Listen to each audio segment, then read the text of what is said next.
Selamat pagi, selamat siang, selamat sore, selamat malam, Bapak Cliff dan teman-teman sekalian. Perkenalkan, nama saya Maximilianus Kevin Delandiliano dengan NIM 011604241009. Hari ini saya akan menjelaskan mengenai penyajian laporan keuangan berdasarkan PSAK 1.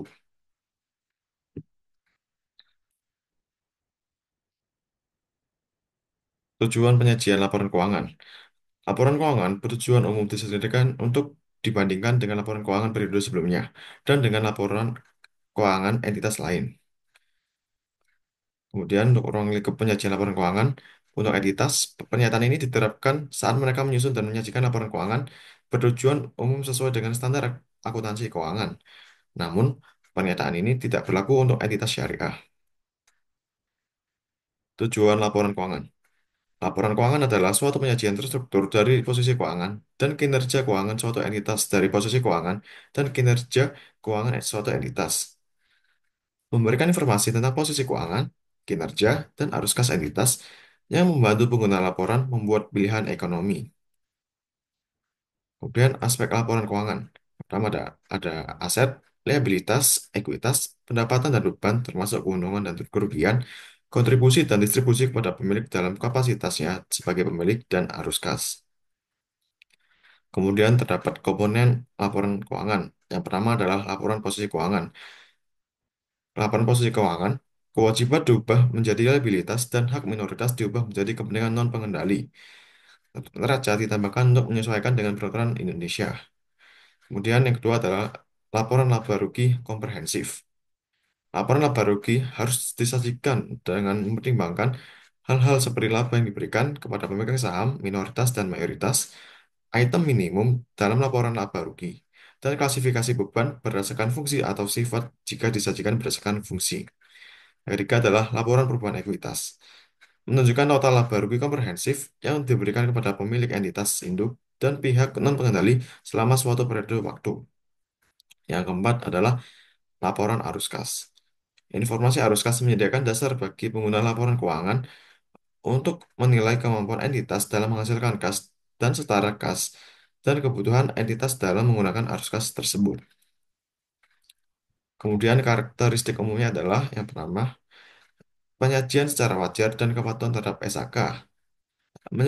Menyebutkan secara eksplisit kepatuhan terhadap SAK, kemudian kepatuhan terhadap PSAK memberikan pemahaman yang salah atau kondisi jarang terjadi.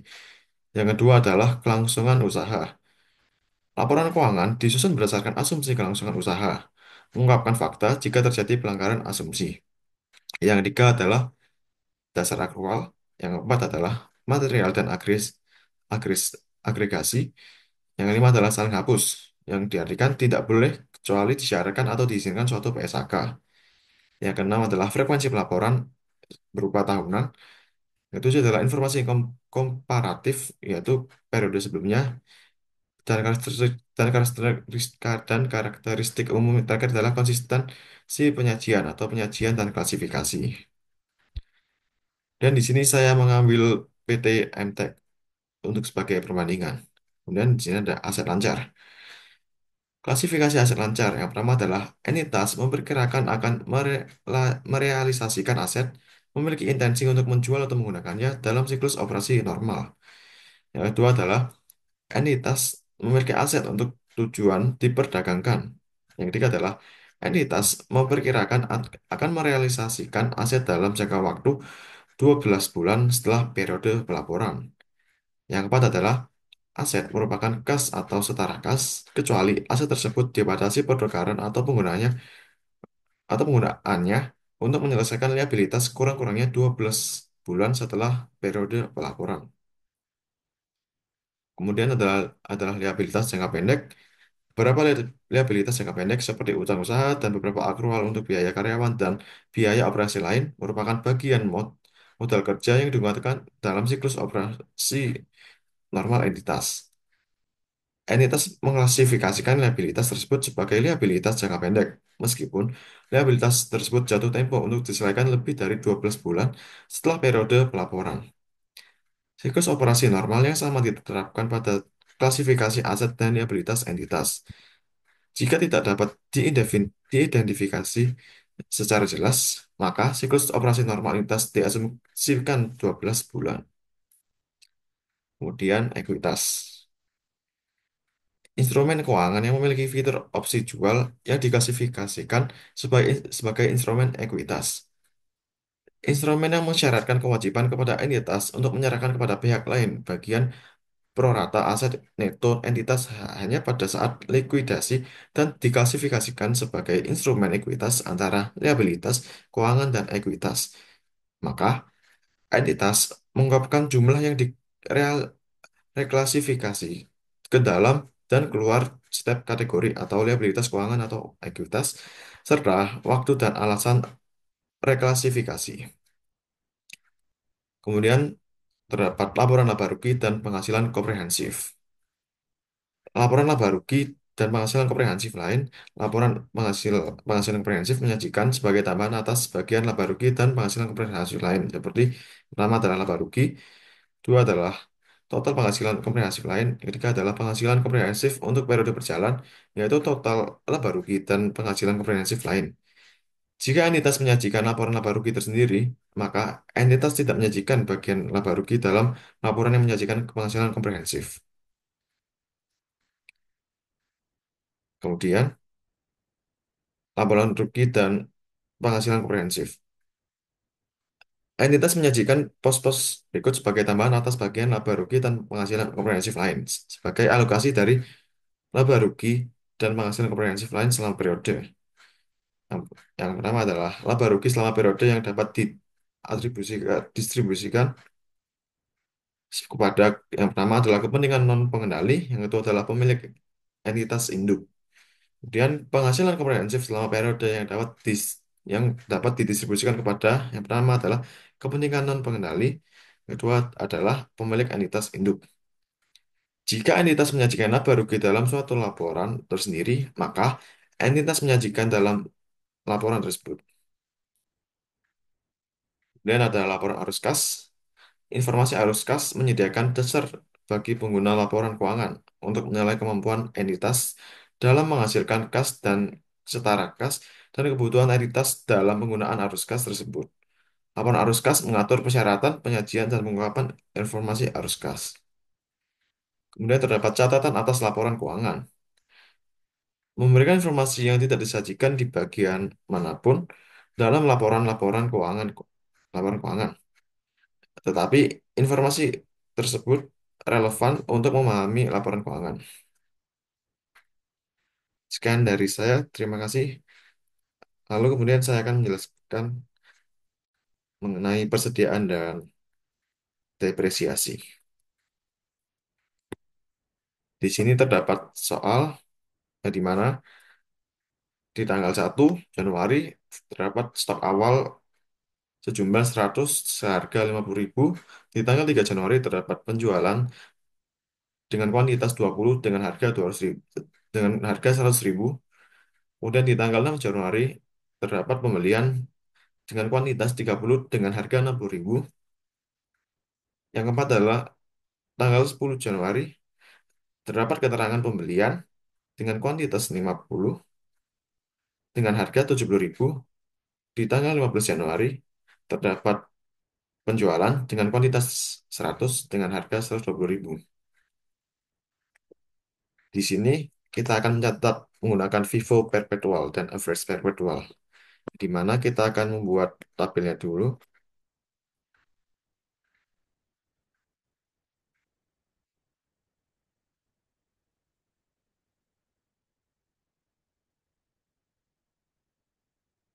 Ini terdapat tanggal, kuantitas, biaya, biaya per unit, jumlah, dan ada kuantitas, biaya per unit, jumlah, ini ada kuantitas lagi, biaya per unit, dan ada jumlah.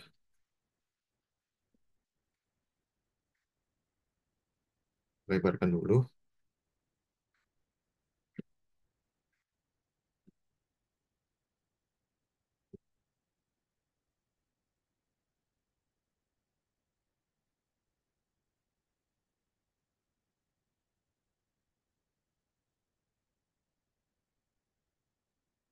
Yang pertama terdapat pembelian,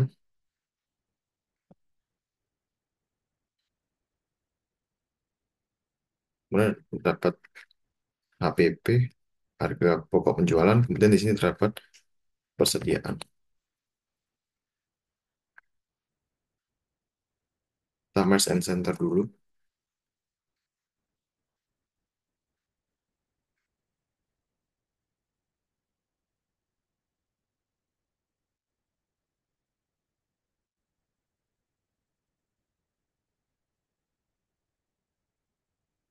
Oke.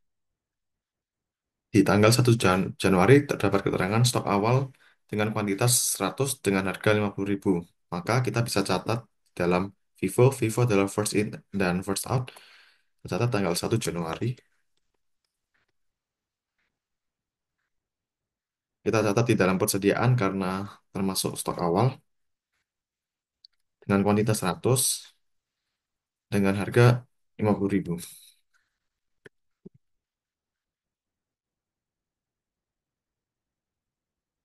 Di sini kita bisa jumlah 100 dikali 50.000. Kemudian kita lanjut di tanggal 3 Januari. Di 3 Januari terdapat penjualan dengan kuantitas 20 dengan harga 100.000. Karena ini Vivo Perpetual, kita bisa menggunakan persediaan sebelumnya karena di tanggal 1 Januari terdapat stok awal 100 dan di tanggal 3 Januari terdapat penjualan, maka kita mengurangi persediaan yang ada. Kita mengurangi persediaan dari stok awal ini. Jadi 100 dikurang oleh 20.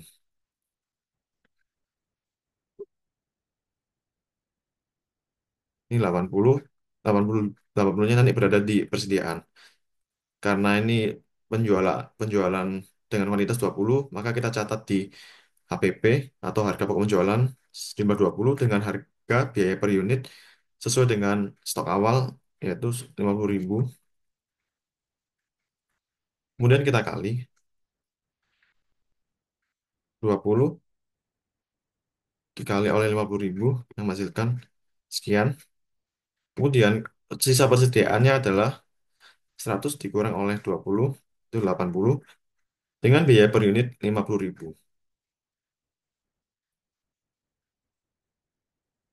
Kemudian kita kalikan 80 dikali oleh 50.000, kita bisa menghasilkan sekian. Kita bisa ini dulu setting dulu.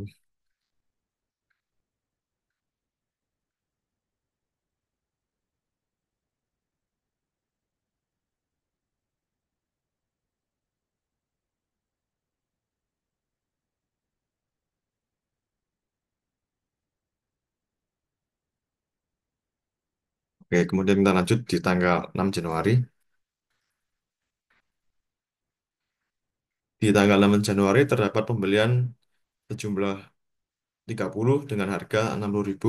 Maka kita catat di sini di pembelian 30 dengan harga 60.000.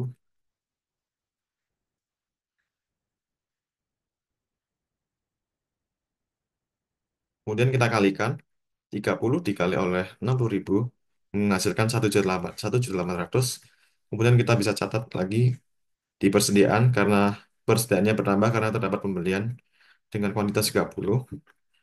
Maka dari 30 biaya per unit 60.000 kita kalikan lagi 30 dikalikan oleh 60.000 yang menghasilkan 1.800.000.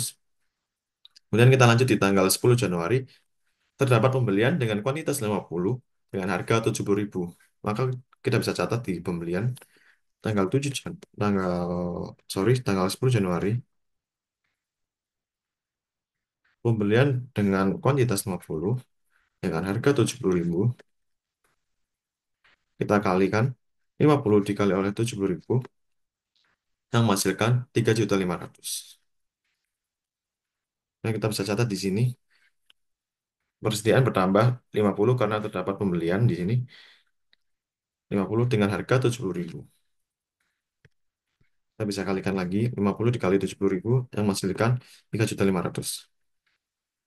Kemudian di tanggal 15 Januari terdapat penjualan dengan kuantitas 100 dengan harga 120.000.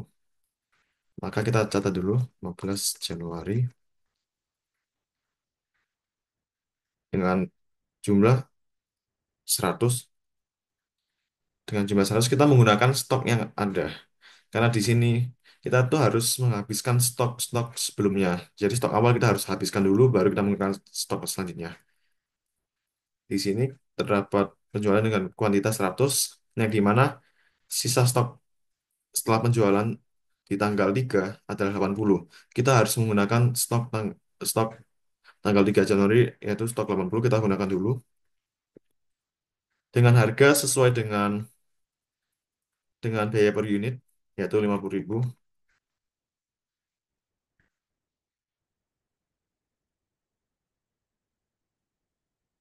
Karena tersisa 20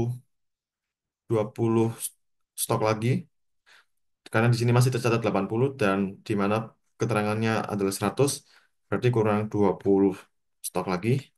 Kita bisa ambil dari stok tanggal 6, yaitu tanggal 6 dengan kuantitas 30, kita bisa ambil 20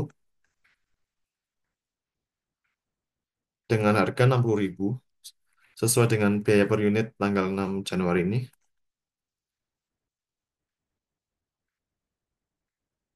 Kemudian kita bisa kalikan 20 dikali 60.000.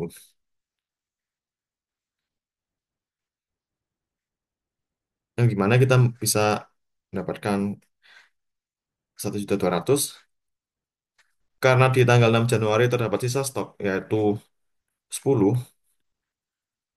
30 dikurang oleh 10, 20 sama 10. Maka kita men- mencatat persen tersebut menggunakan harga biaya per unit sesuai dengan tanggal 6 Januari ini. 10.000, kita bisa catat. 10 dikali oleh 60.000, 60.000. Karena kemudian kita bisa catat sisa stok lainnya, yaitu sisa stok 50 dengan biaya per unit 70.000, kita tetap catat. Di sini karena termasuk persediaan akhir, kita bisa catat 50.000, sorry, 50 dengan biaya per unit 70.000. Kemudian kita bisa kalikan 50 dikali oleh 70.000 yang menghasilkan 3.500.000 rupiah. Kita bisa berikan tampil dulu.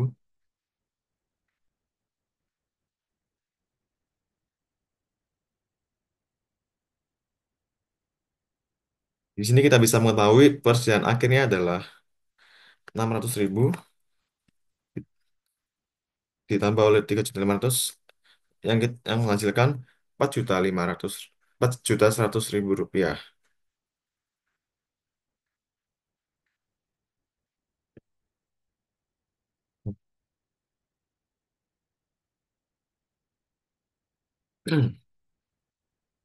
Kemudian kita bisa lanjut ke average.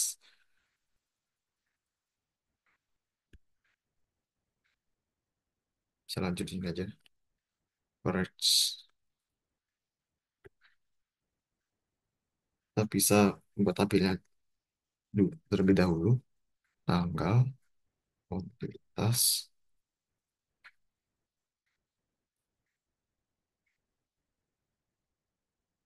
ya,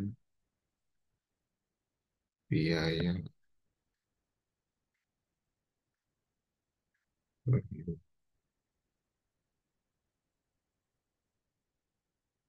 Kemudian kita bisa catat lagi jumlah kuantitas.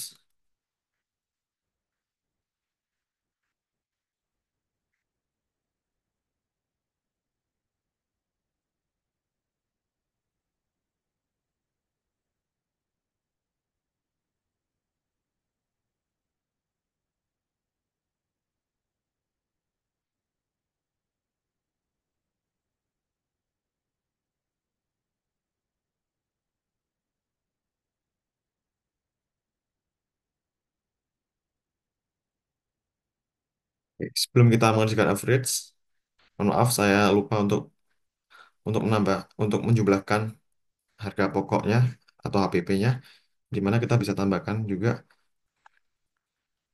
di HPP kita tambahkan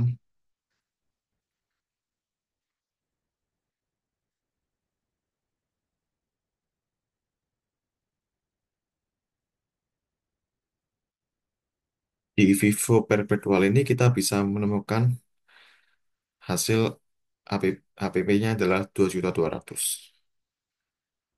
Kemudian sebelum kita lanjut ke average, kita akan menghitung laba netonya. Sorry, laba bruto. Laba bruto dihasilkan dari total penjualan dikurang oleh HPP. Sebelum kita lanjut ke laba bruto, kita jumlahkan dulu penjualannya, yang di mana 20.000, 20 dikali oleh 100.000, kemudian 100 dikali oleh 120.000.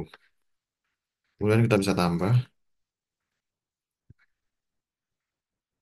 kita mendapatkan 14 juta. Dan cara menghitung laba bruto seperti yang saya katakan tadi, total penjualan ini dikurang oleh total HPP, yang dimana kita coba kurangkan 14 juta dikurang oleh 2.200.000, kita bisa menghasilkan 11.800.000 rupiah. Dan kita bisa highlight dulu, ini di sebagian persediaan ini adalah persediaan akhirnya, agar tidak lupa kita harus catat.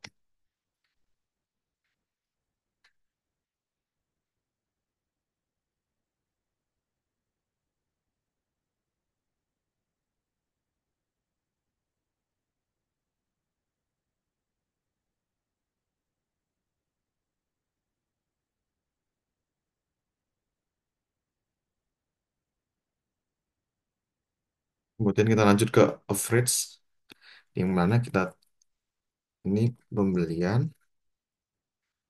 dan ini HPP, ini persediaan.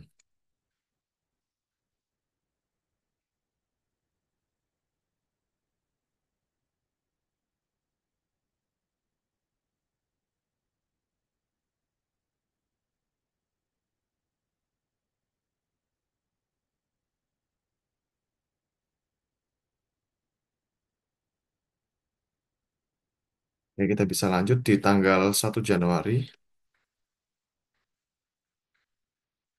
dengan keterangan stok awal dengan kuantitas 100 dengan harga 50.000. Kita bisa catat di persediaan kuantitas 100, biaya per unit 50.000. Jumlahnya ya kita seperti tadi, 100 dikali oleh 50.000 yang menghasilkan 5 juta. Kita bisa berikan ini dulu biar langsung. Oke. Kemudian kita lanjut di tanggal selanjutnya, yang di mana di tanggal 3 Januari terdapat penjualan dengan kuantitas 20 dengan harga dengan kuantitas 20. Kita sudah catat 3 Januari.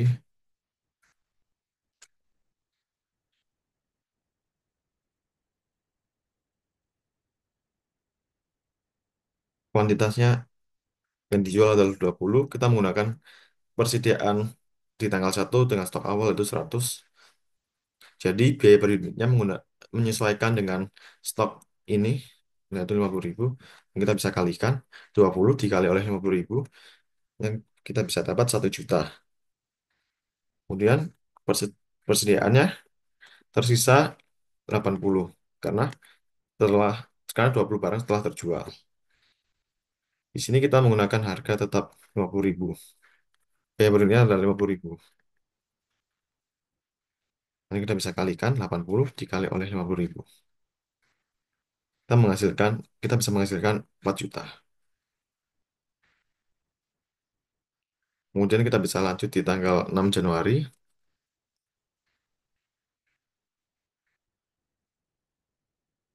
Di tanggal 6 Januari terdapat pembelian dengan kuantitas 30 dengan harga 60.000. Kita bisa catat 30, biaya per unit adalah 60.000. Ini jumlahnya adalah Kita bisa kalikan.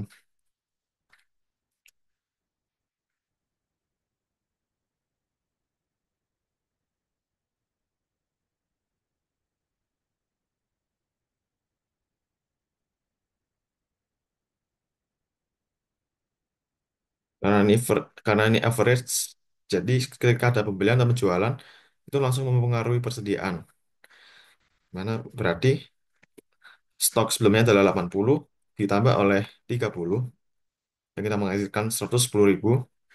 Kemudian total total jumlah stok sebelumnya adalah 4 juta, ditambah oleh stok stok kuantitas 30 ini, ini kita tambahkan totalnya.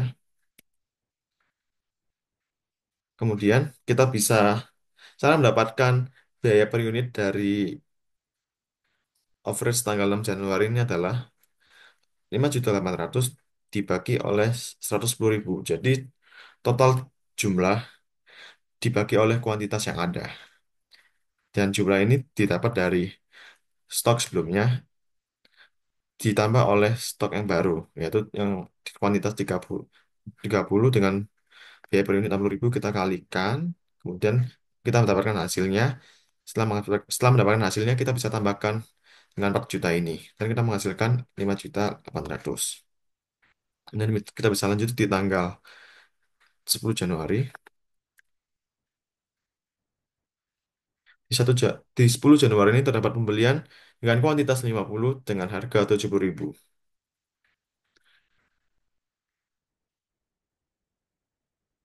Kurang lebih seperti sama tadi, kita kalikan dulu. Setelah kalikan, kita akan menambah persediaan, yaitu 110.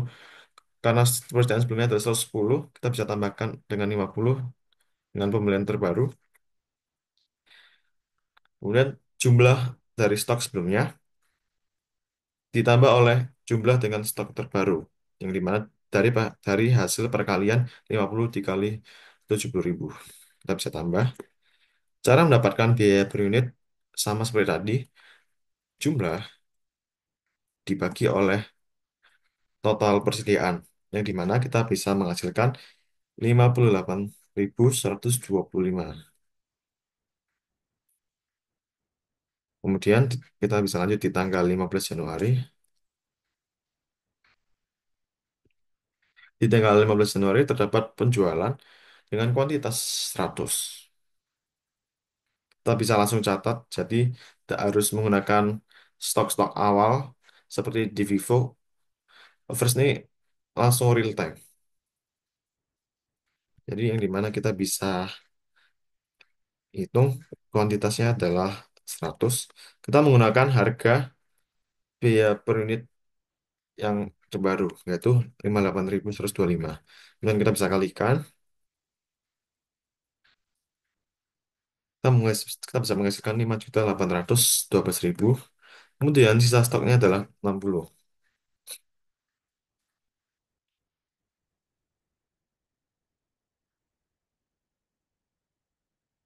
Dan kita bisa kurangkan ini.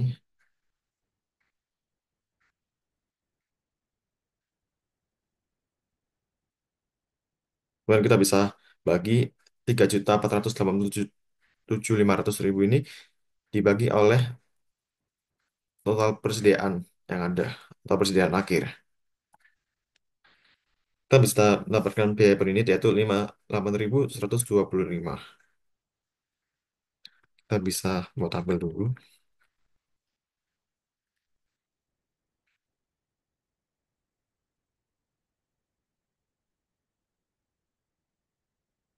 Kemudian kita akan hitung HPP-nya. Kita mendapatkan HPP sejumlah 6.812.500 rupiah. Dan kita bisa total totalkan semua persediaan ini.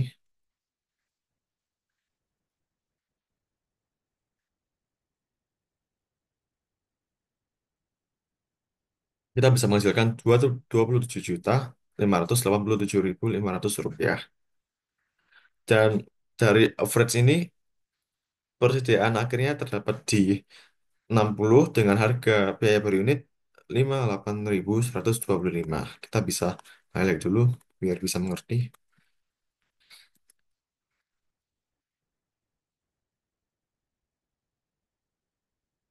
Kemudian cara mencari laba bruto. Cara mencari laba bruto kurang lebih sama seperti di Vivo yang tadi, yaitu total dari penjualan dikurang oleh HPP atau harga pokok penjualan. Kita bisa kurangi.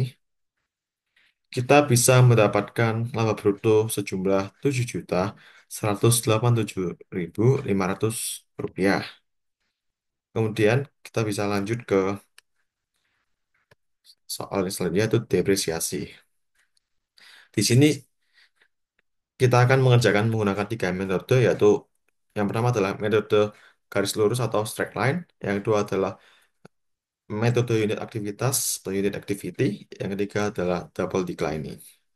Kita bisa catat dulu yang metode straight line atau garis lurus.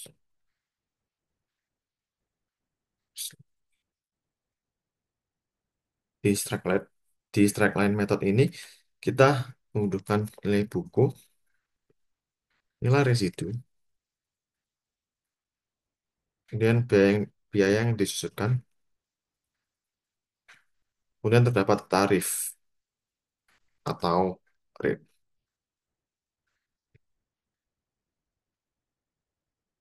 Di sini nilai bukunya kita bisa mendapatkan 2 juta 2.774 juta. Di sini kita akan membahas mengenai depresiasi B- BMW M4 M4 Corp Competition dengan harga 2.774.000 rupiah dengan nilai residu 200 juta dengan useful life selama 5 tahun dan use life in miles sejumlah 150.000 kilometer. Ya, kemudian kita bisa lanjut ke metode garis lurus. Kita bisa mendapatkan nilai residu sejumlah 200 juta. Kemudian biaya yang disus biaya yang disusutkan, biaya yang disusutkan ini didapat dari 5 dari nilai buku dikurang oleh nilai residu yang kita bisa mendapatkan harga 2.574.000 rupiah. Dan tarif atau rate kita bisa mendapatkan dari 100% dibagi oleh 5 tahun. Kita bisa hitung. Dan di sini kita bisa mendapatkan 20%. Kemudian mari kita buat tampil terlebih dahulu. Terdapat tahun, biaya yang dapat disusutkan, kemudian terdapat tarif, kemudian dapat beban penyusutan, dan dapat ada akumulasi penyusutan, dan dapat nilai buku akhir. Kita bisa atur dulu agar rapi.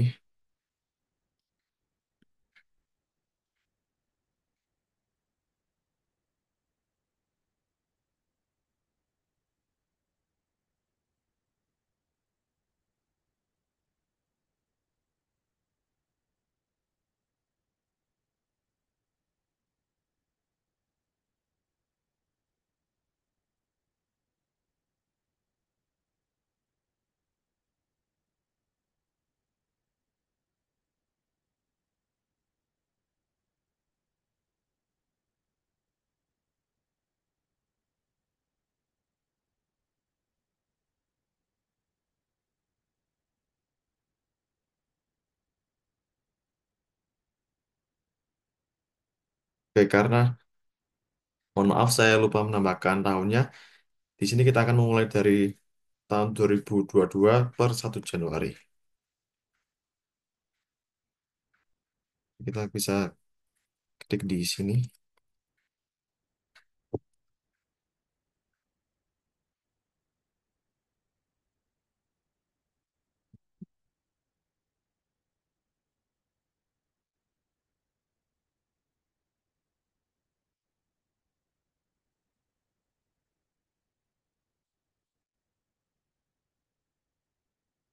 Kemudian kita bisa lanjutkan karena tahun pertama adalah 2022, kita bisa ketik 2022, kita masukkan kita bisa masukkan 2022. Kemudian biaya yang dapat disususkan kita bisa ambil dari ini, tarifnya adalah 20%. Cara mencari beban penyusutannya adalah 2.574.000.000 ini dikali oleh 20%, yang kita bisa menghasilkan 514.800.000 rupiah. Kemudian akumulasi penyusutan penyusutan ini terdapat dari beban penyusutan dan nilai buku akhir didapat dari beban penyusutan, eh sorry, dari nilai buku dikurang oleh beban penyusutan. Yang kita bisa mendapatkan nilai buku akhir adalah 2.259.200 rupiah.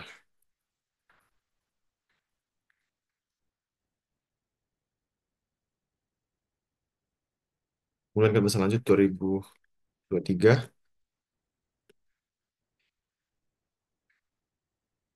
Biaya yang dapat disusutkan sama seperti tadi, yaitu 2.574.000.000 dengan tarif 20%. Cara mencari beban penyusutannya sama,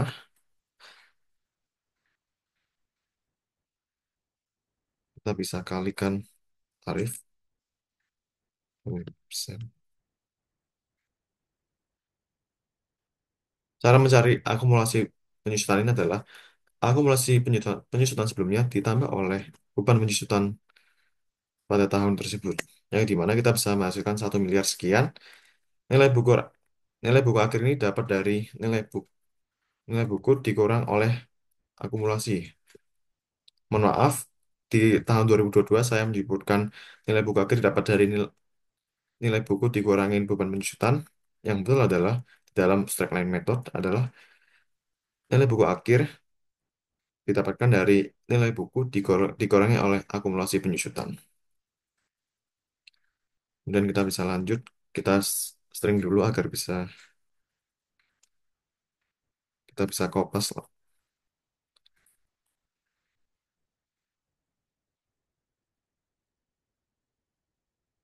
Dan lanjut di 2024,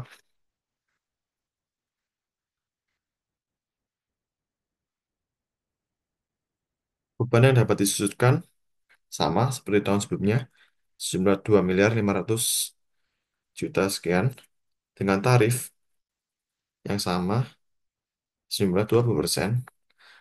Cara mencari beban penyusutan kurang lebih sama seperti tadi, itu biaya yang dapat disusutkan dikali oleh tarif. Kemudian akumulasi penyusutan didapatkan dari akumulasi penyusutan di tahun sebelumnya ditambah oleh penyusutan di tahun tersebut. Ya, di mana kita bisa dapatkan 1.500.000.000 sekian. Kemudian nilai buku akhir kita bisa dapatkan dari nilai buku dikurangi, dikurangi oleh akumulasi penyusutan. Ya, di mana kita bisa menghasilkan 1.200.000.000 sekian. Kemudian kita bisa lanjut 2025 dengan biaya yang dapat disusulkan sama juga dengan tarif 20%. Kita bisa cari biaya disusutkan dikali oleh tarif. Kita bisa ambilkan 514 juta sekian. Kemudian cara mencari akumulasi penyusutannya kurang lebih sama seperti tadi. Akumulasi penyusutan di tahun sebelumnya ditambah oleh beban penyusutan pada tahun tersebut. Yang dimana kita mendapatkan 2.059.000.000 sekian. Dan nilai buku akhirnya adalah didapat dari nilai buku dikurang oleh akumulasi penyusutan. Kita bisa menghasilkan 714 juta. Kemudian di tahun terakhir, karena di sini useful life-nya adalah selama 5 tahun, maka di dalam metode garis lurus dan metode lainnya kita mencatat sesuai dengan useful life, yaitu 5 tahun. Dan di tahun terakhir terdapat 2026, biaya yang disudutkan sama 2.500.000.000 dengan tarif yang sama juga. Cara mencari beban penyusutan sama seperti tadi, 2.500.000.000 sekian dikali oleh 20%. Kita menghasilkan, kita bisa menghasilkan 514 juta. Cara mencari akumulasi penyusutannya adalah 2 miliar sekian ditambah oleh beban penyusutan pada tahun ini. Kemudian, cara mencari nilai buku akhir, caranya adalah nilai buku dikurang oleh akumulasi penyusutan. Dan kita bisa menghasilkan 200 juta. Jadi, di metode garis lurus ini, di tahun terakhir terdapat di 200 juta. Setelah kita menemukan nilainya sejumlah 200 juta, kita bisa lanjut ke metode unit aktivitas. Sini unit aktivitas selama 5 tahun di 2022, unit aktivitasnya adalah 30.000 kilometer. Di tahun 2023 terdapat 20.000 kilometer, di tahun 2024 terdapat 40.000 kilometer, dan di tahun 2025 terdapat 20.000 kilometer, dan di tahun 2026 terdapat 40.000 kilometer. Kita bisa catat di sini metode unit aktivitas. Kita membutuhkan nilai nilai buku, nilai residu,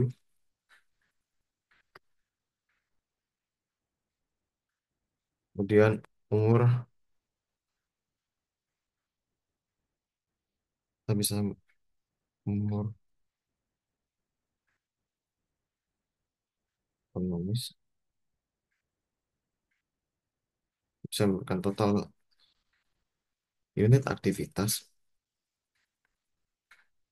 dan adalah kata biaya per unit.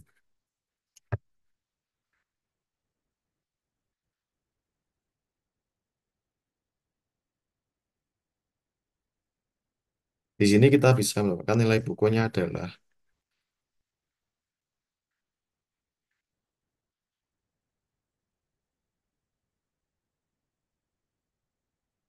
20.000.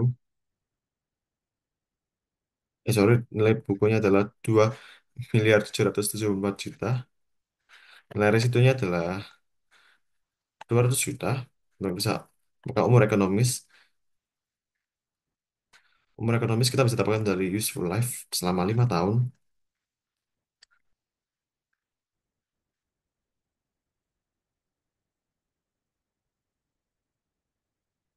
Kemudian total unit aktivitas, kita bisa mendapatkan hasil dari useful life in miles sejumlah 150.000 kilometer. Kemudian cara mencari biaya per unit adalah nilai buku dikurang oleh nilai residu dibagi oleh unit aktivitas. Sebelumnya kita berikan tanda kurung dulu. Di sini kita bisa menghasilkan 17.160. Oke, kemudian kita membuat tabelnya. Ada tahun, unit aktivitas, biaya per unit, kan penyusutan, kumulasi penyusutan, dan ada nilai buku akhir.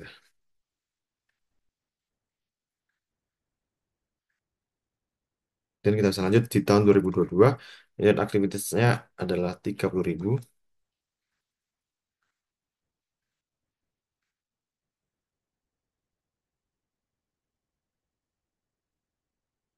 Nah, 30.000.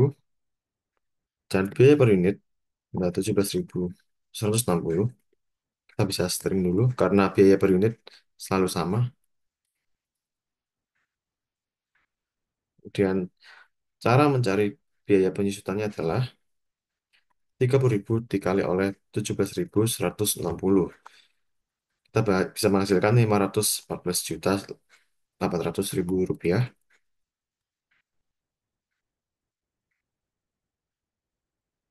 Akumulasi ini kita bisa dapatkan dari beban penyusutan dan nilai buku akhir kita bisa dapatkan dari nilai buku dikurang oleh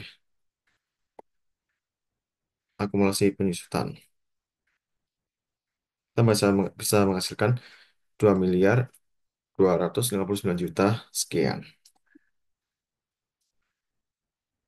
Eh, mohon maaf sebelumnya. Nilai buku akhir didapatkan dari nilai buku dikurangi oleh beban penyusutan.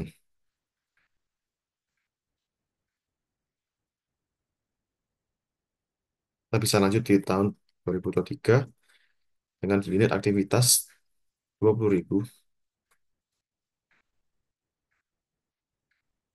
Unit aktivitas 20.000. Ingat, dengan biaya per unit 17.160. Lalu kita bisa kalikan 20.000 dikali 17.160.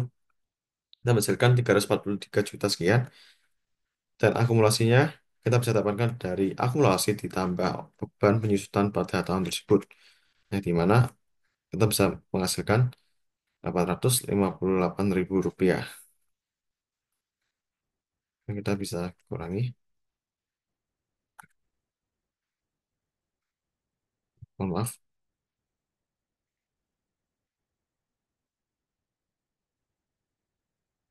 kita bisa menghasilkan 1.216 juta. Mohon maaf sebelumnya, nilai buku akhir didapatkan dari eh, nilai buku dikurangi oleh akumulasi penyusutan. Jadi bukan beban penyusutan. Di dalam metode unit aktivitas, nilai buku akhir didapatkan dari yang nilai buku akumulasi. Nilai buku dikurangi oleh akumulasi penyusutan, bukan nilai buku dikurangi oleh beban penyusutan. Kemudian kita bisa lanjut di 2024 dengan unit aktivitas 40.000 dengan biaya per unit 17.160. Beban penyusutan bisa didapatkan dari 40.000 dikali oleh 17.160. Kita bisa menghasilkan 686.400.000 rupiah. Dan akumulasi penyusutan kita bisa dapat tidak ya? Kita bisa dapat dari 858 juta ditambah oleh 686 juta sekian. Kita bisa menghasilkan 1.544.400.000 rupiah. Dan nilai buku akhirnya kita bisa mendapatkan nilai buku dikurang oleh akumulasi penyusutan yang menghasilkan 1.200.000.000 sekian. Kemudian kita bisa lanjut di tahun 2025. Di tahun 2025, unit aktivitasnya yaitu 20.000 dan biaya per unit sama seperti tahun sebelumnya yaitu 17.160. Kemudian beban penyusutan kita bisa ambil dari unit aktivitas dikali oleh biaya per unit kita bisa menghasilkan 343.200.000 rupiah. Kemudian akumulasi penyusutan kita bisa ambil dari 1.544.000.000 ini ditambah oleh beban penyusutan pada tahun 2025 yang menghasilkan 1.800.000.000 sekian. Kemudian nilai buku akhir didapatkan dari nilai buku dikurang oleh akumulasi penyusutan. Kita bisa menghasilkan 886 juta sekian. Kemudian di tahun 2026, unit aktivitasnya adalah 40.000 dengan biaya per unit sama seperti tahun-tahun sebelumnya. Dan kita kalikan yang menghasilkan 686 juta sekian. Dan kemudian kita tambahkan oleh akumulasi penyusutan yang menghasilkan 252 juta, 2.574.000.000 rupiah. Kemudian nilai buku akhirnya adalah nilai buku dikurang oleh akumulasi penyusutan yang menghasilkan 200 juta rupiah. Dan kita bisa bikin tabel dulu.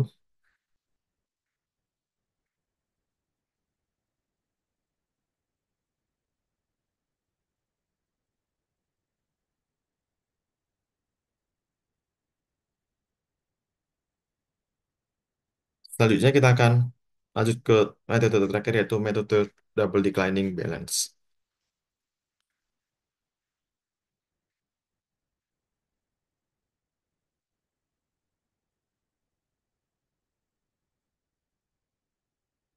Di sini kita membutuhkan nilai buku, nilai residu, nomor ekonomis, dan tarif atau rate.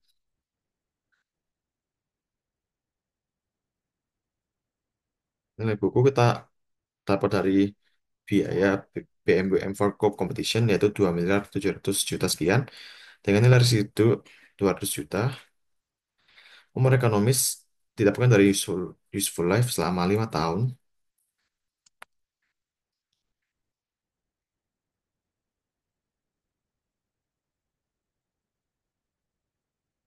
Karena ini double declining, cara mencari tarif rate-nya adalah 100%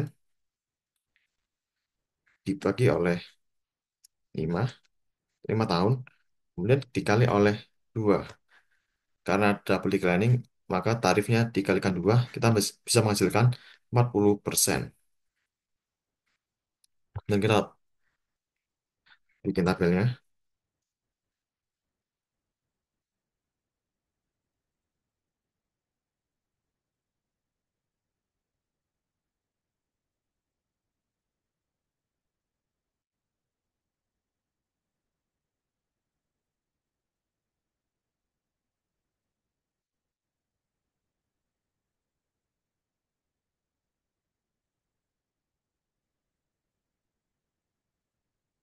Kita bisa lanjutkan di tahun 2022. Nilai buku awalnya adalah 2.774.000.000 dengan tarif rate 40%. Di sini cara mencari beban penyusutan kita bisa dapatkan dari nilai buku awal dikalikan oleh tarif. Kita bisa mendapatkan jumlah 1.100.000.000 sekian. Kemudian akumulasi penyusutan diambil dari beban penyusutan dan nilai buku awal kita bisa dapatkan dari nilai buku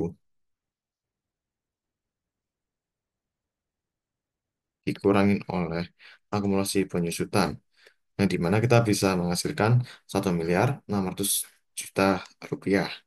Dan di tahun 2023 nilai buku awal didapatkan dari nilai buku akhir pada tahun sebelumnya. Kemudian kita tarif rate sama 40%.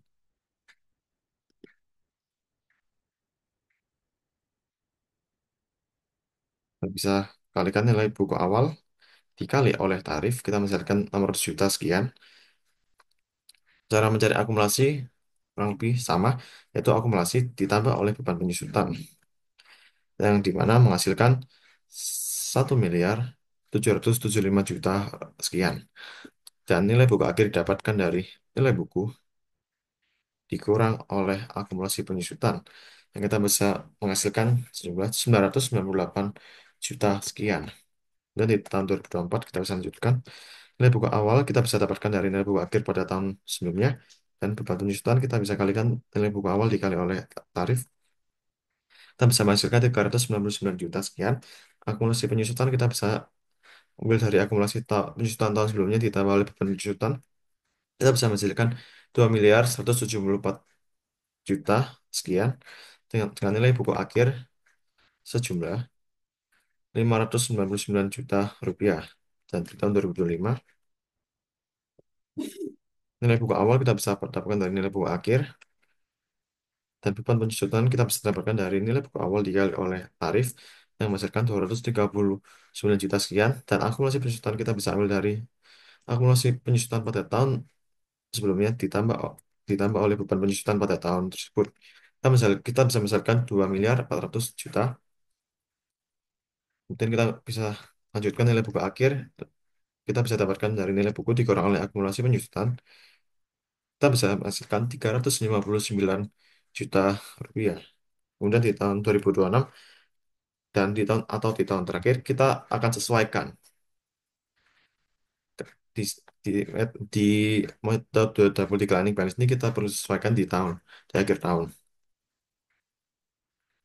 yang dimana nilai buku akhirnya 359 juta sekian, dan bahan penyusutan di sini kita bisa ambil 159 dan 500 400.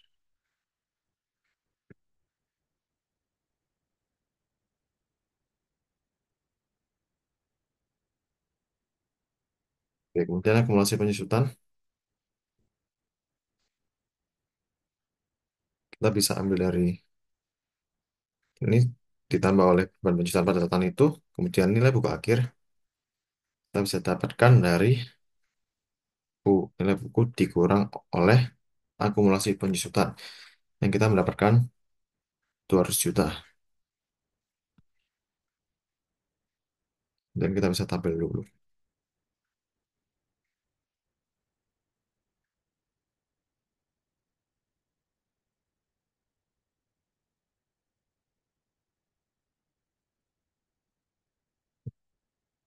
Rapikan. Di tahun 2026 ini, kenapa beban penyusutannya 159 juta? Karena di sini kita perlu sesuaikan agar bisa mencapai nilai buku sejumlah 200 juta. Jadi kita bisa lihat di ini adalah metode garis lurus dan ini adalah metode unit aktivitas dan yang terakhir adalah metode double declining balance.